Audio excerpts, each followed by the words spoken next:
Listening to podcast is no replacement for real training. While we attempt to provide accurate commentary, we hold no responsibility on how you use the information we provide. Get medical training.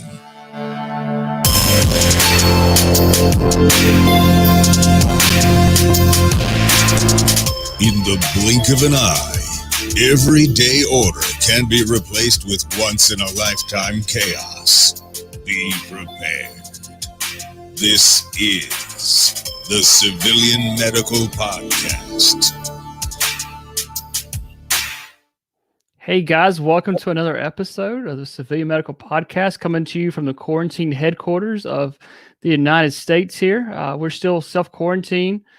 We are several thousand miles apart from each other, so I think we're good as long as we can't connect these things. I know this going through animals now, so hopefully it doesn't mutate and track and go through the internet. We're all screwed.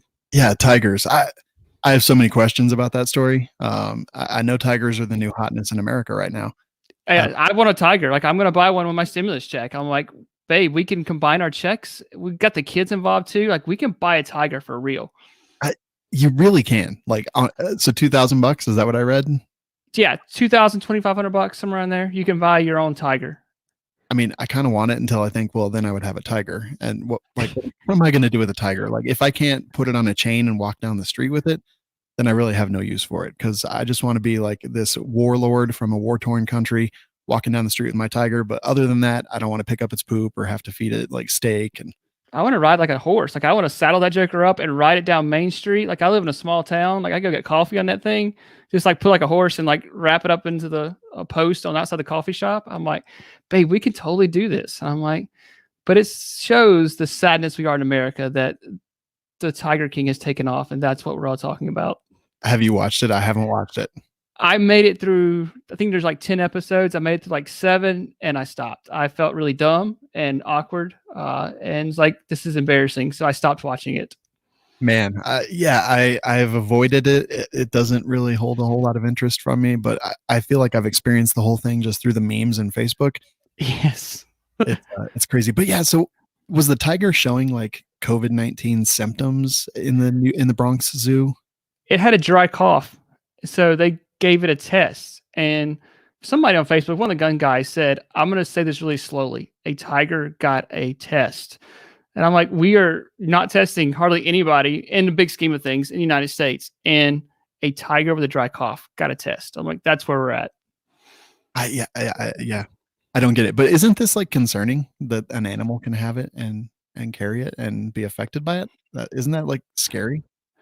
It is kind of weird. This thing is seemed to be mutating and changing. And I think you're going to see it come back.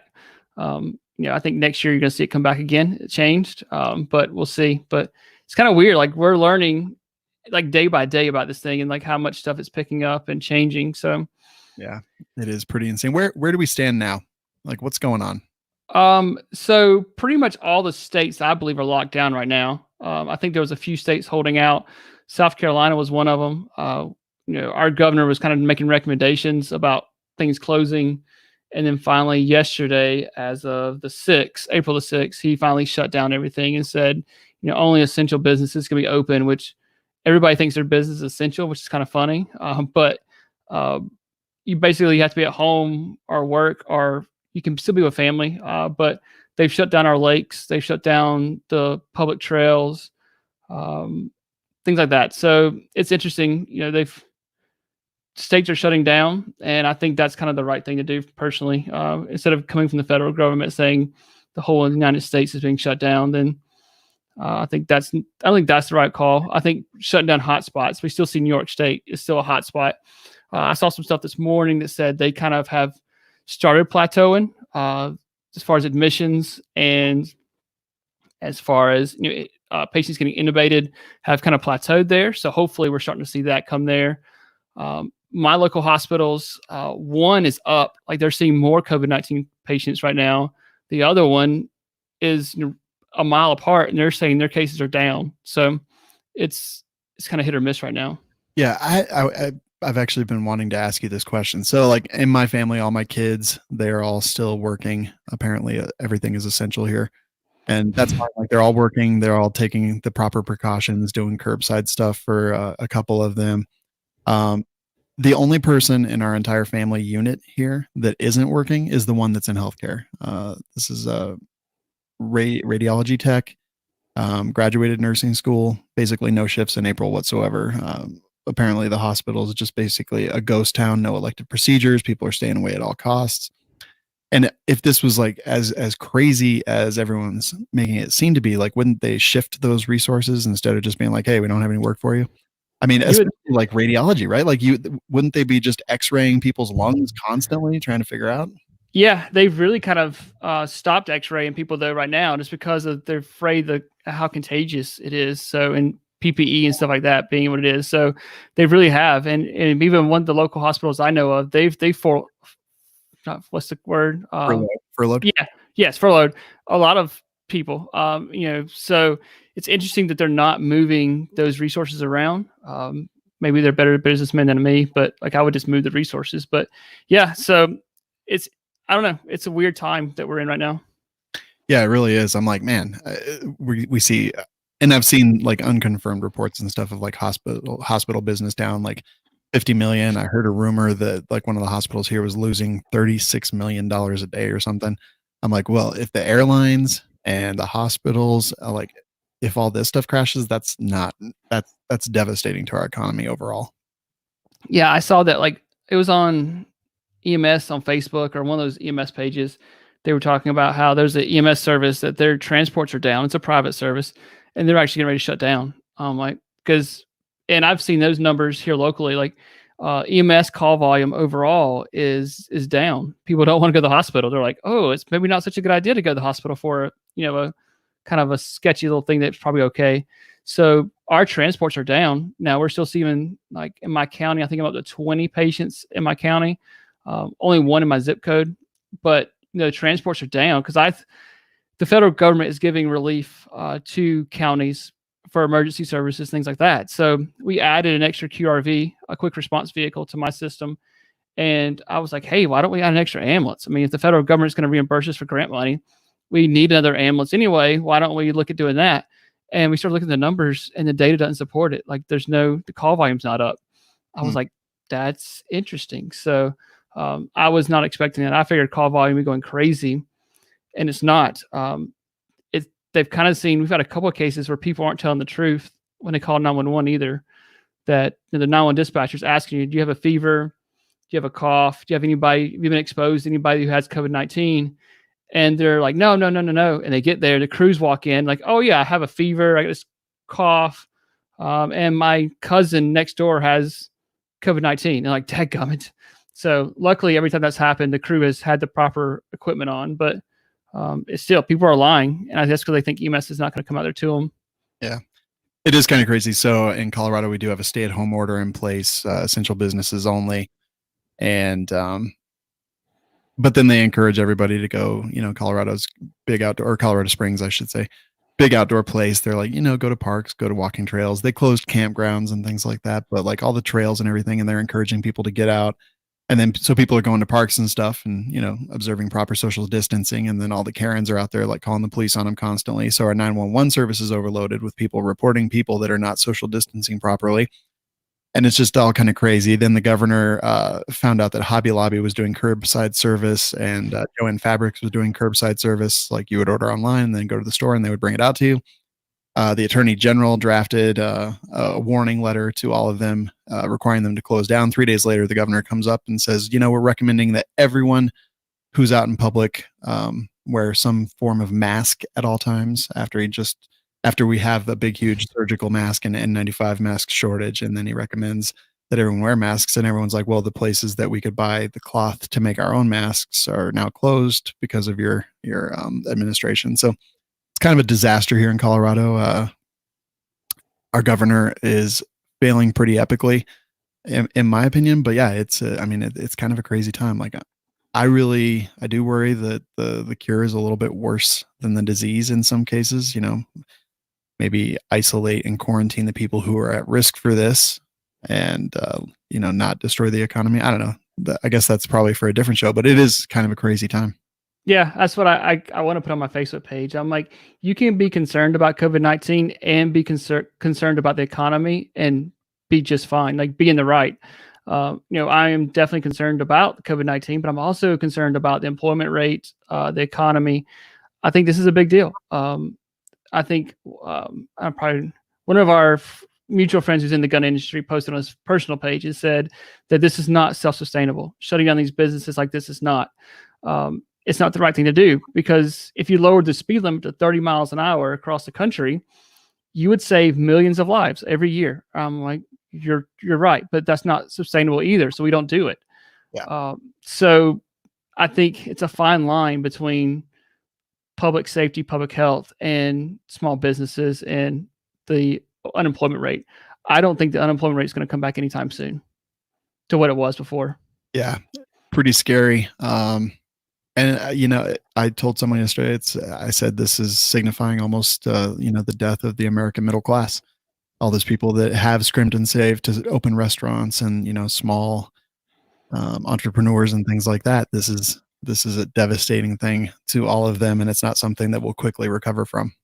Yeah, and I see these, people saying all these small businesses keep paying their employees and stuff like that, and that's all well and good, but the average small business does not have that kind of revenue, that kind of savings built up to be able to pay their employees for 6, 8, 9 weeks out without getting money in. So, and they are offering small business loans, but you're 60, 90 days out for getting that small business loan. So it's going to be trouble, and I hope that small businesses will come back and be fine. I think the unemployment rate, I think people are going to get used to being, hey, I can be at home and I can make this kind of money. So I think you're going to see, like, that's my fear, that people aren't going to go back to work, and you're going to have all these jobs that nobody wants to work anymore. Yeah, pretty nuts. So what are the projections? You mentioned you thought that, or that there may be reporting that we're going to see a plateau. What are you seeing, and what are your thoughts here? Yeah, so I found a pretty cool website. It's called healthdata.org, and they are pulling all the numbers and doing the best they can. I mean, the best the data is going to allow them to have, and say, how many beds are available, how many ICU beds are available, what's the shortage, things like that. And you can, when you open it up, there's a link down in the notes section. It tells you when we're going to peak out for the United States as a whole.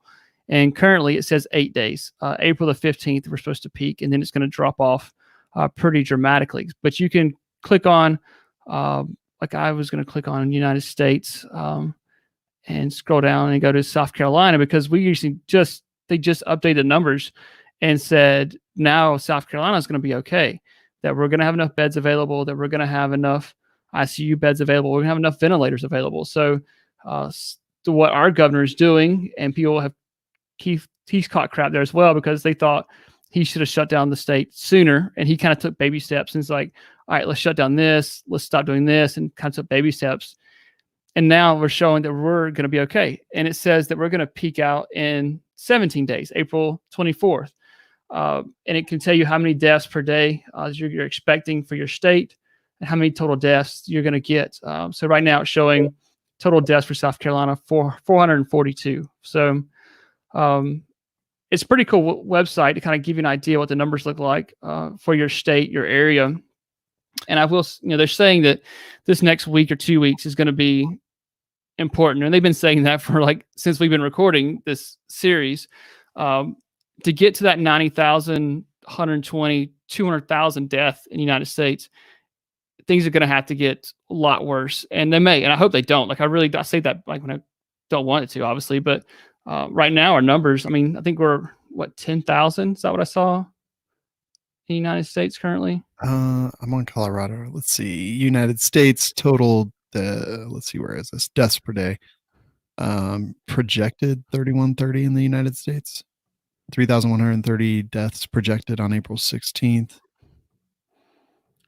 Oh, here we go. Total deaths. It's so hard because there's so much projected. Yeah. And all right. Yeah, 10,571. Yeah. So to get to the 80,000 projected total deaths now, they're saying we're going to have to double. And I know it's been doubling every 5 days. So I guess mathematically it can still happen, but I feel like what we're doing is working. The social distance, I can't say it. ridiculous. I'm not even drinking. Quarantine. Yeah, the self-quarantine is working. And kind of like we talked about on, while we were just chit-chatting before the show, like I can flip-flop that worse than a woman. Like I'm like 1 minute, I'm like, all right, we need to self-quarantine, not for my health, but for other people's health. And then the next moment, I'm like, this is bullcrap. Our government completely shut us down. Like our government is telling me I can't go to Walmart, can't go to the lake, I can't go hiking. Like the government's telling me this. This is ridiculous. So I can literally argue both sides of this, and that really makes my wife mad, but I can do it. No, and I think honestly, I think that's kind of what is great is that you do see both sides. You're concerned about both things. And the simple thing is like none of us know the answers. So I'm looking at Colorado after I just bagged on our governor. And wow, Colorado actually doesn't look bad at all. So our peak resource usage was on April 4th. That was 3 days ago. So all beds needed projected by April 4th were going to be, so on April 4th, which is our peak resource use projection, was that we had 4,851 beds available, that we only needed 764 beds, that we had 554 ICU beds available, and that we only needed 133 beds, ICU beds. Invasive ventilators needed were 113. So apparently in Colorado, we are past our peak resource use, and we're now on that downward trend. 22. That's pretty cool. Yeah, that's actually not too shabby at all. Let me see what our total deaths were 121. So, maybe what he put into place worked, and maybe I'm an idiot. Like I fully admit that that's a possibility in this situation. Like maybe I just don't like his delivery. But clearly Colorado apparently is already coming out the other side of this thing, which is pretty great. March 26th is when our stay-at-home order was put into effect. March 23rd is when all educational facilities were closed. March 26th, same day the stay-at-home order, was when non-essential services were closed. And we had a 0 bed shortage and a 0 ICU bed shortage overall, which is kind of crazy because Colorado has been growing, but cases per million was not as terrible as some other places. So yeah, I mean, that's pretty nuts. And I think a lot of it has to do with population density. Like here in Colorado Springs, we are very sprawled. It's not like New York or Italy. I think that's why you see, like, if you took the numbers out of New York State and just pulled those out of the equation, I think our numbers don't look bad at all. But because they're so close-knit, close-lived together in that area, I think that's where you see it, like New Orleans, stuff like that. So yeah, New Orleans, what's kind of crazy is we had a trip scheduled for New Orleans at the end of March, or like the third week of March, and we decided not to go kind of at the last minute, which turns out was probably a pretty good thing because the French Quarter and all that became a real hotbed for COVID-19 cases. New York is scheduled to hit their peak resource use on April 8th. So tomorrow, the day after we're actually recording this. And so, yeah, and like even on the news this morning, I saw they're already starting to plateau, according to listen to Fox News. So take it for what that is. But so it's interesting to see that I think we're going to start plateauing. It's now to see if we get that second wave come back. And once we start going back into public and going to life as normal, then does it flare back up and does it come back again? So that'll be interesting to see. And then does it come back this fall? Does it come back this winter? Does it make a comeback is it going to finish running its course? Mm-hmm. What are the updates on protective equipment and things like that? I'm seeing kind of a lot of different stuff, but what are your observations here? So they have, like I said before, they're learning, it seems like on a daily basis, they're learning stuff about this. So the CDC, the World Health Organization, is now recommending everyone, when you go out into public, to wear a face shield, not an N95 mask, because we're still have a shortage of those for the healthcare workers, but to wear a shield. And that can be made out of two-layer cotton mask. What I'm understanding, you can make it at home. There's a lot of companies making them. We did our last episode with Blue Alpha Gear and Caltech, and what was the other company they were working with? The Brown Buffalo. Yes. So they're making them. I'll talk about that in a second too. They actually donated to my service, which I was really excited about. That's cool. So they're now wearing face shields. And what we're learning about this COVID-19, and I gave the description on a video on my YouTube channel, was that this is a droplet virus with benefits.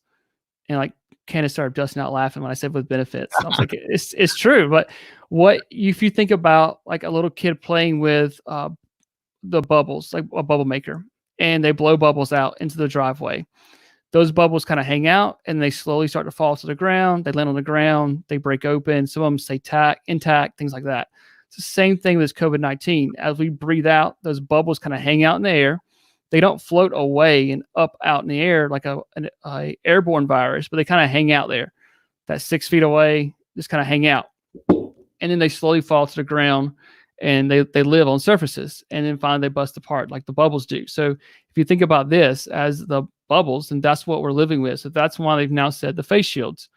And I asked, like Candace had to go to Walmart, and I went to Ingles yesterday because I needed some essentials, coffee and beer. And no one, like at the post office, I'm fortunate enough, I back into the back of the post office. We drop off our supplies for the day and they meet me back there. I never go into the post office, but I saw like 4 people wearing masks and I was like, okay, no big deal. I don't judge them. I wasn't wearing a mask. And I went to Ingles and no one was wearing a mask. And I was like, so it's kind of weird that all that is going on. And there's only 2 grocery stores in my town. Like there's Ingles and Walmart. So everybody goes. So, it's, so everyone's supposed to be wearing masks now, and keep washing your hands. Candace and I start taking our shoes off. Like I always take my EMS boots off before I come in the house because there's crap on there. So literally there may be crap, and like there was pee on the last time I worked. Like I knocked over a guy's pee cup. I was like right on my boot. Really pissed me off. But yeah, I can imagine. Yeah, they were nice and shiny and before the pee, but now they're really shiny with the pee. But I digress. But we started taking our shoes off. I know a lot of healthcare workers are, when they get off the ambulance, they're just completely stripping down in the garage and going to take a shower, leave their clothes, and washing them immediately separate, things like that. So there again, just being cautious with this. Try not to go to the store if you don't have to.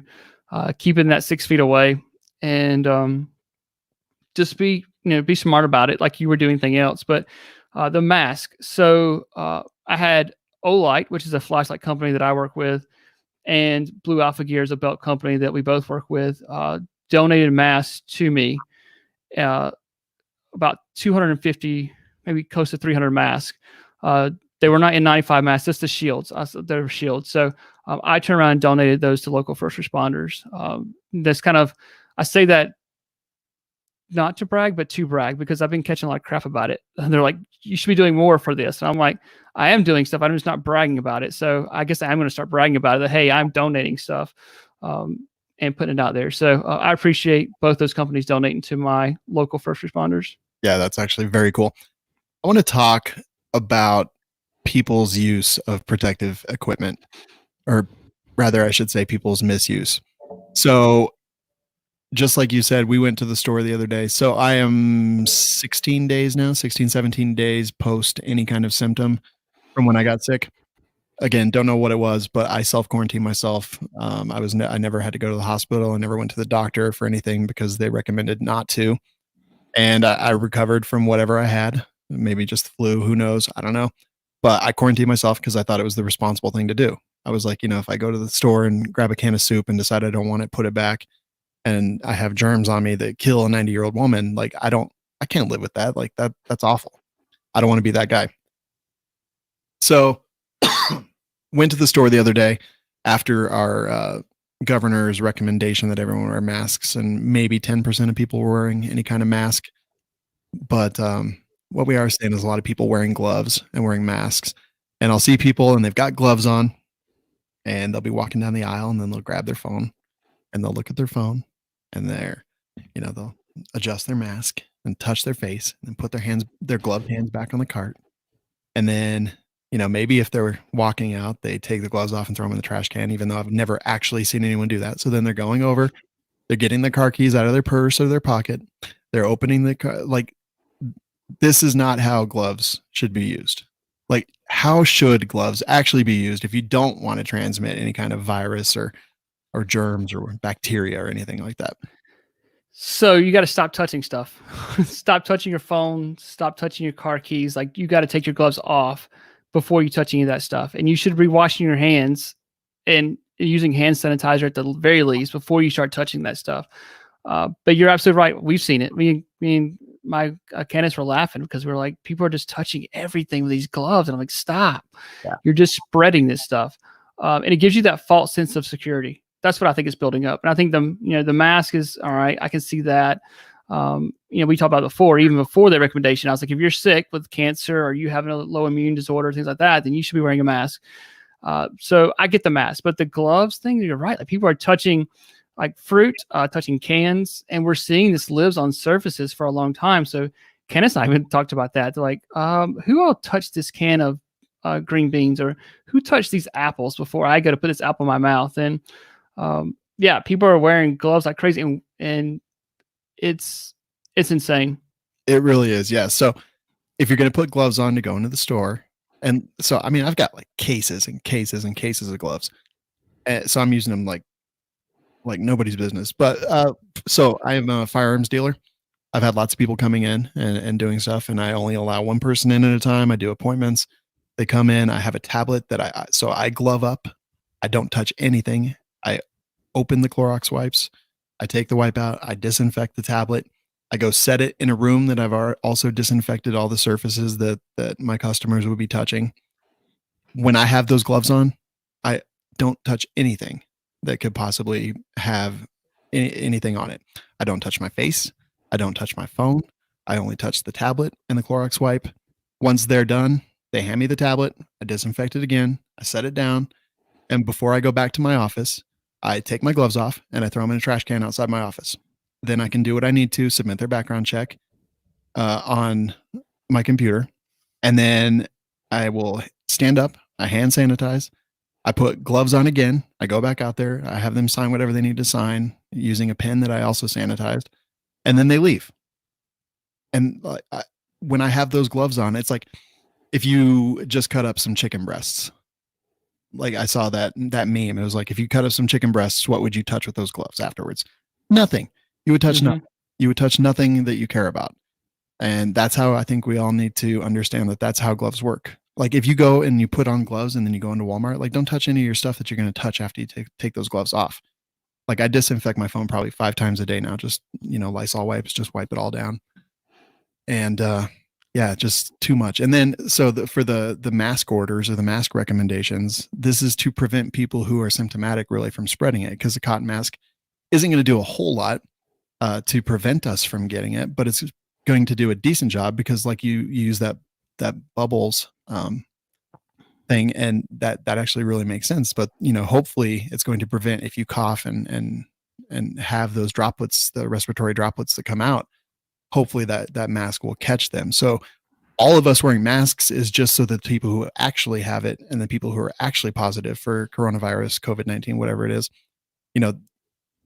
the mask recommendation is so they don't spread it to the rest of us, not necessarily that it's really going to protect us a ton, right?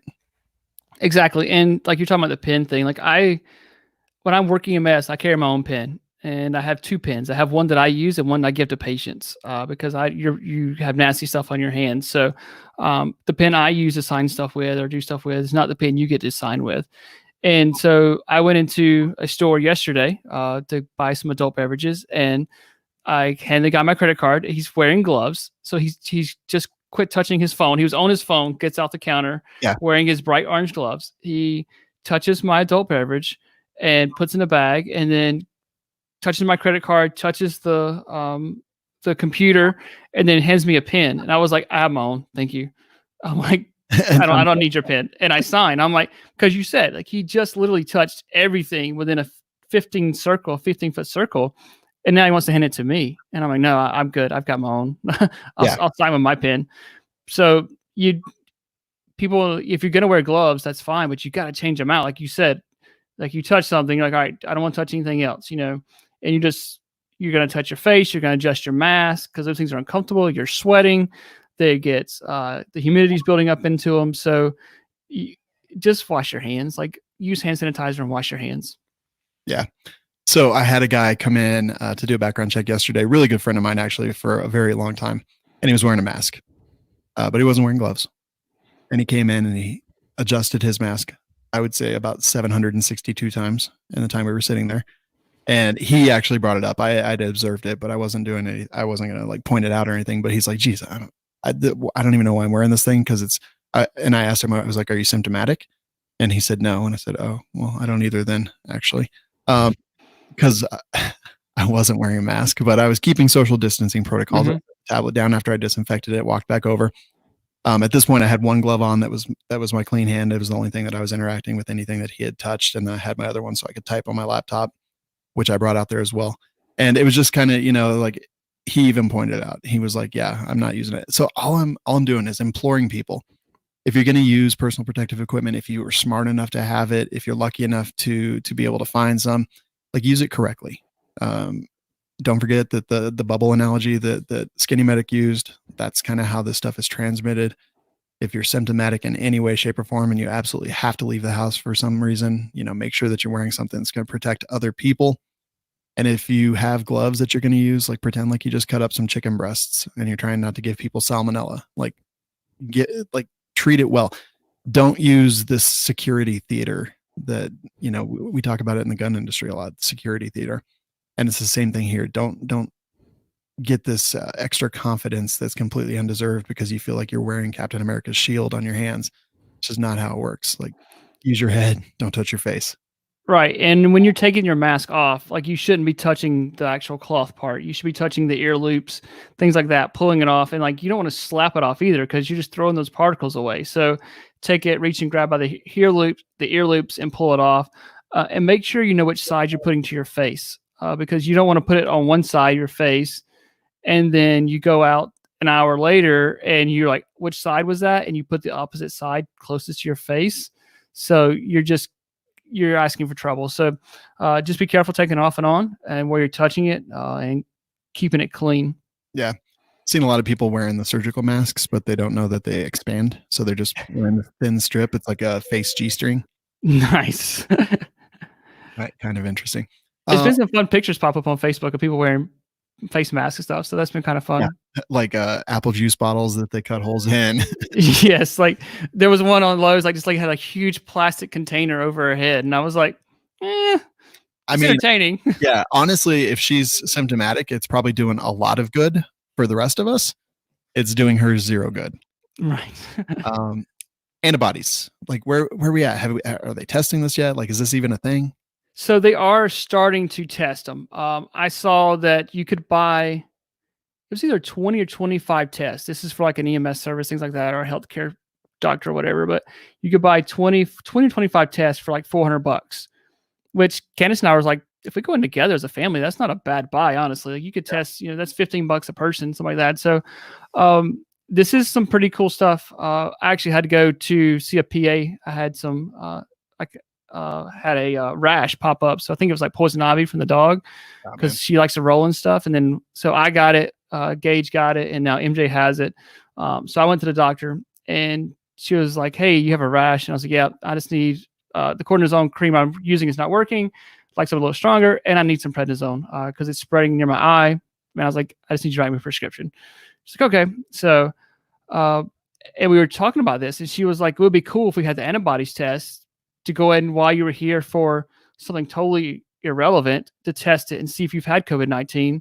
And that way you would know. But she's like, obviously we don't have the test available. And I was like, yeah, that would be cool because, we talked about it. I came back from EMS symposium with a cough, sore throats, some of the symptoms, but no fever. And so it would be interesting just to see if that was it. And I fought it off. But so the antibody tests are coming out. And what they're saying is that you very well may have the antibodies in your system and they're going to be good for a year at least. And it may be even a lifetime. It's kind of like chicken pox. Like if you had chicken pox when you were a kid, you don't need the vaccine for it. If you've never had the chicken pox, you should probably get the vaccine for it. So that's kind of what they're thinking. There's a possibility this may be it, that if you've had it, you're good to go. You could go back out in public and be just fine. Go back to work and be just fine. I don't know if you have to wear like some kind of like special pin that says, "Hey, I've had it." Like I don't know, but there's a possibility that the antibodies are going to be what we need, and we actually don't need the vaccine. Maybe just a select population group, older group with respiratory problems may need the vaccine, but everyone else doesn't need it. So it's going to be interesting to see what comes out of this. Yeah, there's a movie on Netflix called Contagion. Have you seen it? I have not. We have stayed away from all of those types of videos, those movies right now. Oh my God. It is literally, it's as if they were filming this movie of everybody's lives right now. It follows this. So they actually ended up, once they discovered a vaccine, they ended up doing a lottery that lasted basically, if your birthday was this day, so there's 365 days in a year. If your birthday was this day, I'm so glad I got that right. If your birthday was this day, so they did like the lottery balls, and then they would pick one, and they'd be like March 1st, and then so everybody that was born on March 1st got their vaccine on November 14th or whatever, and then they would draw the next ball for the next day, November 15th, and it would be September 14th, and so there was people that basically had to be out there and wait a year, and I was like, that seems like if we had to vaccinate every single person in the United States, that's the only real way that we could do it, is some kind of lottery system. But yeah, the antibody test would be so great, because you would know, like, I had it, I'm probably not going to do it. They've done a little bit of scientific testing. They did, what is it? Macaque. Wait, what kind of monkeys are those? I can't remember. I'm like, macaws are a bird. Yeah, macaque monkeys. Okay. They gave them the virus, allowed them to recover. Then after 28 days, 28 days later, that's weird, they exposed the monkeys to the virus again, and the monkeys were immune. So short term, but there is indications that the antibodies will make us immune, or at least less likely to contract again. And that's the thing, is like we've speculated after SHOT Show that tons of people were very sick, tested negative for influenza A and B, but had some kind of viral infection. Very well could have been COVID-19 for as many people from China come to SHOT Show and Vegas in general. It would be nice to be able to tell that. And honestly, yeah, that price is not bad at all.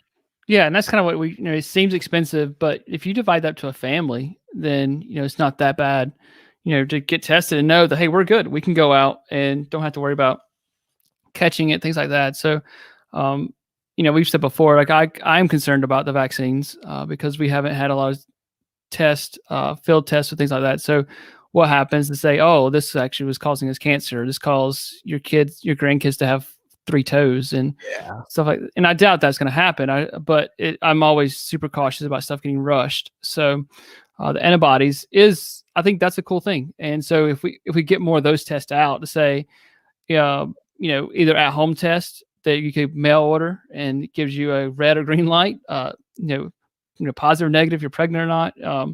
Like, yes, we're going to have a party. But, or you're at the minute clinic or you're at urgent care and you're like, oh, you're here for sore throat. Let's just test you real quick and just to see. And that's, I think that's needed anyway. We just don't have the testing available to do that here in the United States. And we kind of talked about it earlier. I think if we were testing a lot more people, because we're only testing the very serious cases right now, COVID-19, and we're not testing everybody, I think you would see the contagious rate sky high, crazy amount of people who have it compared to our numbers now, which is going to change the mortality rate dramatically, because instead of going from a 2% mortality rate, you're going to bottom that number out because you're just increasing the pool so much. So you can look at those numbers. You can look at the contagious, how many people have caught it. You can look at the people who have recovered and look at the death, how many people have died from it, but you can't look at the mortality rate. I think that number is bad. I think it's bad data. Yeah, it's tough. And that's the problem, is like everyone's kind of flying by the seat of their pants right now. So I know for a fact we've regurgitated like bad data on this show on a couple previous episodes, just because we're literally reading the same stuff that everyone else is reading, and we have to kind of figure out how we go as we go. I was talking to somebody yesterday, and they said that 2 people in their family had a little bit of a scare. His wife did not have COVID-19. She was actually tested, but mother-in-law that lives with them, she was very sick, went to the hospital. They actually didn't test her at all. They just said, just pretend like you have it. And so it turns out that his wife didn't have it, which probably means that the mother-in-law didn't have it as well. But yeah, you're absolutely right. They're only testing the serious cases, which is interesting. Yeah. And I mean, I guess probably good, right? Yeah, I mean, because we don't have those, the test numbers that we should have. Yeah. And I'm not really sure who's to blame with that. We can point fingers all day long at that, but not really sure who's to blame. But yeah, and so it's interesting. It's a weird time we're living in, and we'll come through it. We'll be fine. Yeah.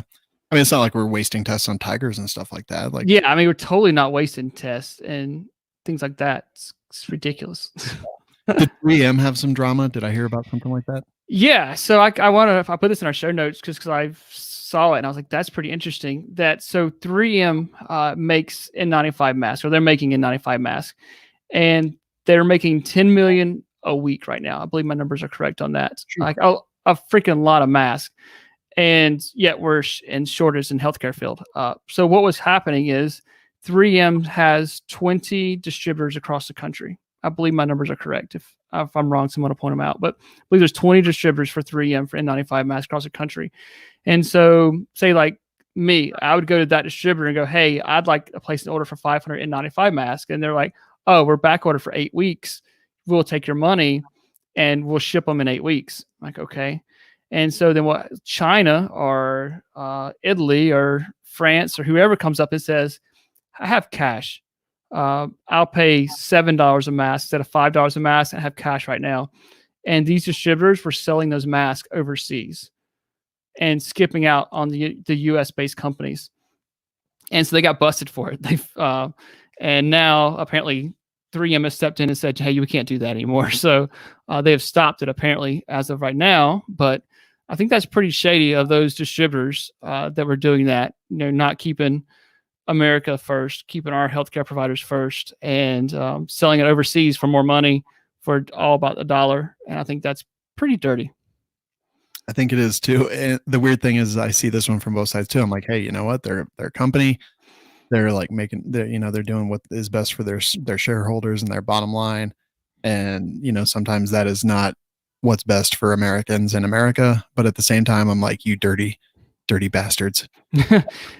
I'm like, good for you to making the money. Like I said before, if I would have seen this coming and had the forethought, I would have bought a tractor trailer load full of isolation gowns. I would have bought N95 masks. I would have bought them like crazy because I could have sold them. And that's what we're in the business of. And that's, it's kind of, it's a good and a bad thing for a medical gear company because we thrive in a time of disaster and bad stuff. We've talked about before that when there's an active shooter, there's active violence on the news, we could see it. Like I'd see my sales go up. We see the YouTube videos go up, the views go up, sales go up.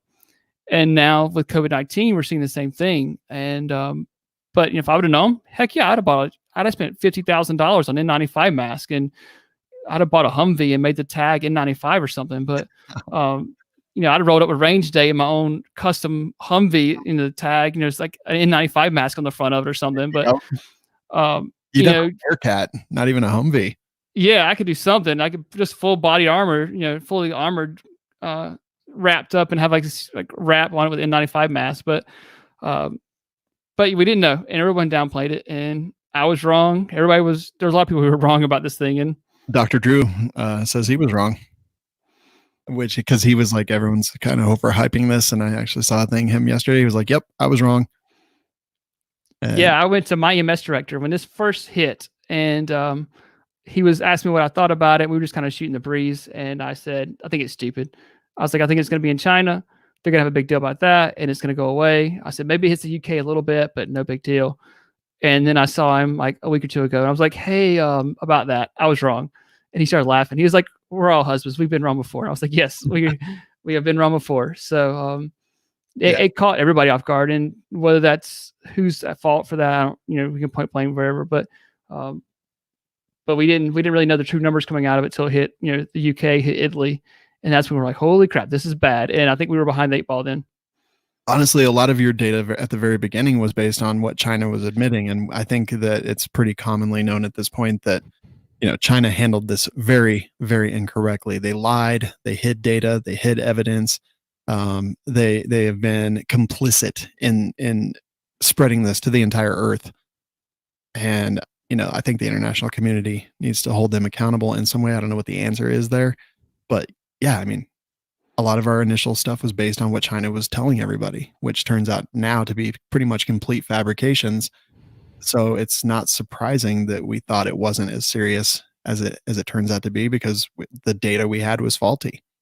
Definitely. And I think if they'd come out and if China would come out and said, holy crap, boys, we're screwed, this is really bad, then the international community would have kicked in. And I think the international committee could have helped them keep it better contained inside their country. And, we would have stopped the spread a lot sooner if we would have known how super contagious this was. Yeah, totally agree. I've seen a lot of people kind of talking about swine flu, H1N1, and just kind of all other things and kind of comparing this. Is there any comparison, do you think? Kind of, sort of. And I started looking and pulling some information about it, and the swine flu was really big in like 2009. And it was a big deal back then. There was no social quarantine, or I can't even say that word. So I'm say quarantine again. I'm going to get made fun of for that. But there were 700 million confirmed cases and 18,000 deaths with that. So, and I think that's kind of the numbers we're comparing it to, because we can't really compare it to flu numbers. We can, but trying to figure out like a pandemic kind of thing again. So I think those are some of the numbers we're seeing. The Spanish flu, was another 100 years ago. So we've had these come about, and I think we'll get through it again. It's weird. Yeah, totally. I think if I recall correctly, the H1N1 that originated in 2009 had, I'm going off the top of my head, but I believe like 80% of the cases were under 60 years old. I think so, if I remember right, reading about that. Opposite of this pandemic that we're going through right now. It's interesting. And like in the conspiracy theorists, like what's come out, like what if we'd have had a Democrat in office? Like how would anything have been different? What would have changed? Maybe they would have locked the whole country down sooner. I don't know. But like I don't know. You can always hit the what if game, but they all know that they hate Trump, which, is what it is. I hate Trump sometimes too, but wish he would keep his mouth shut. But I digress very quickly. But I do wonder, like, what if we would have had a Democratic president in there? Like, how would they have changed? What would the media be reacting to this? Would they be overreacting like they are now, or would they be calm and trying to keep everybody calm and collective? But we saw this. My neighbor was talking to her this week. Her little boy got injured and needed a Band-Aid. And so I took care of him. And she was saying that she actually had the swine flu in 2009. And she is super scared of this thing, COVID-19. So she didn't want to go to urgent care with her son, who probably needed stitches, but we were able to get him taken care of. But and I was like, yeah, I don't blame you. You've already been through one time. And so you're super scared. So let's don't go to urgent care. She actually called her family, her pediatrician, and she brought her little boy to me. He had a nice gash on his forehead. It had been oozing. It had stopped bleeding, but still oozing over a couple of hours. And I'm like, it probably needs some glue. I'm like, they're not going to stitch it on his forehead. Probably not, but some glue would probably be helpful. So she calls her pediatrician, and they're like, take your kid to the emergency room. We're not going to do that here. And I was like, what? Like, why would you take your kid to the emergency room? There's sick people there. Like, don't do that. Yeah. So we were able to take care of him. And I was like, he's probably going to have a scar from this, but I can at least stop the bleeding and we can get it sealed up and cleaned up so it doesn't get infected. But, that's what kind of brought the swine flu, was the fact that she said she had it. And she's probably a little bit younger than me. She's probably in her 30s. So interesting to see that, that she's going through 2 pandemics in her lifetime. It's crazy. Jeremy from We Like Shooting on the Firearms Radio Network, he had a confirmed case of H1N1 back in the day. He's interesting. Like, I was really sick and I moved on. Yeah, that seems like Jeremy. Yeah, exactly. Well, pretty interesting. What sources? So you're obviously using healthdata.org or covid19.healthdata.org. What other sources are you finding are very useful for you in kind of tracking this and making sure you're on the forefront of taking care of your family and yourself? So we're looking at the CDC website, and we're looking at the World Health Organization website as well, just trying to pull information out of there. And our local DHEC website is also for South Carolina is one we're looking at, because our local DHEC is breaking it down by zip code, which is, I think, is useful, that we can see that there's hot spots even inside my county, that, the city over has, I think, 6 or 7 confirmed cases. So we're like, oh, we're not going over there anytime soon. So we'll stay in our little city where there's only 1 confirmed case. And not saying that my zip code doesn't get a hot spot, but for right now, there's only 1 confirmed case in my zip code. So we're going to stay right here where our 2 little grocery stores are. And we have a main street that's actual downtown Main Street. We're going to stay here. We're still, doing responsible things, but we're going to stay home as much as possible. Yeah, very good. That's pretty much us too. We're avoiding public places just as much as possible, and doing what we do. Like, we were pretty well prepared. I spent 4 hours one day just kind of consolidating and spreading out supplies and things just to a couple of different rally points, just in case the end of the world came.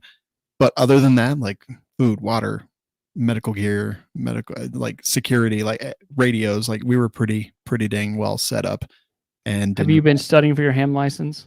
A little bit, yeah. Not as much as I should. I've actually been talking about it a lot, and I watched a 2-hour video that one of We Like Shooting's listeners put on in our private Facebook group talking about this stuff. And it is a little bit discouraging sometimes, just realizing, like, even the Baofeng radios that I have, this is totally off topic for the show, but like even the Baofeng radios, I mean, they're not really like GMRS certified. So even though I have my GMRS license, by using these Baofeng radios that are not GMRS certified, I would basically be breaking regulation, if not law, of the FCC. So it's like, ham radio is like so incredibly complex with all the rules and stuff. It really is, right?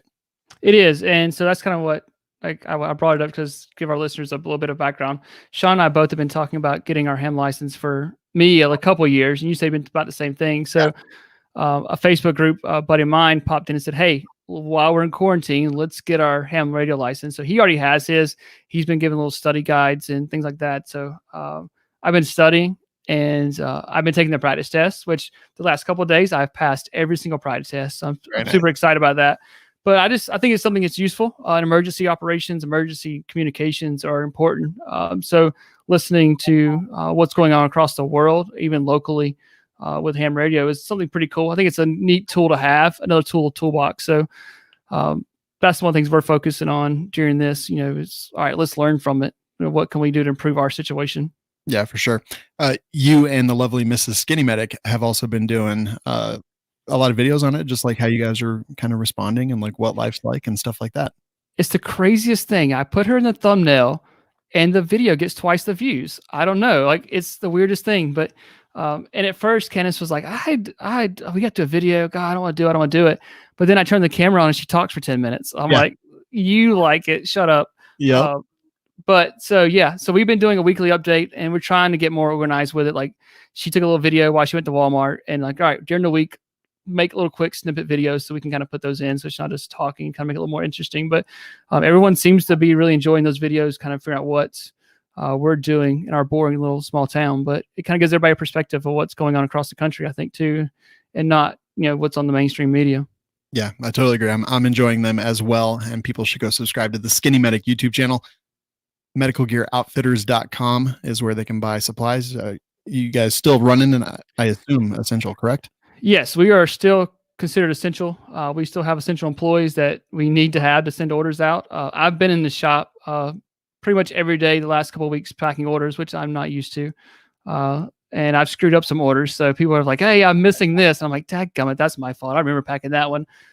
Guy sent an email today and said, hey, I ordered the Warrior Poet ankle kit. I didn't get an MPA and gloves. And I was like, that's my fault. I didn't put it in there. So we'll get you taken care of. So if you get an order from us and it's screwed up, it's probably because I packed it.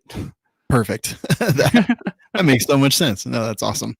So medicalgearoutfitters.com is where you can buy medical gear, supplies, all that good stuff. And the coupon code is Civilian Medical, gets you 10% off all day, every day. Yep. And we still have supplies. As long as we can still get supplies, and we're shipping them out. So our supplies actually look really well right now. So excellent stuff. All right. So thanks for listening. We'll be back. We're going to do these, anytime there's stuff to talk about, we will put out a new episode. Thanks to our producer, Ben Allreed, for taking care of getting these out quickly once we do them, and our editor, who does an amazing job on everything. Any other words of wisdom before we get the heck out of here? I'm ready to get this thing over with so we go back to talking about trauma and some cool stuff. Definitely. It would be nice to talk about, dismemberment and amputations and tourniquets and stuff again instead of this stupid virus stuff. I'm excited. Let's do it soon. All right, man. Sounds good. We'll talk to all of you next time.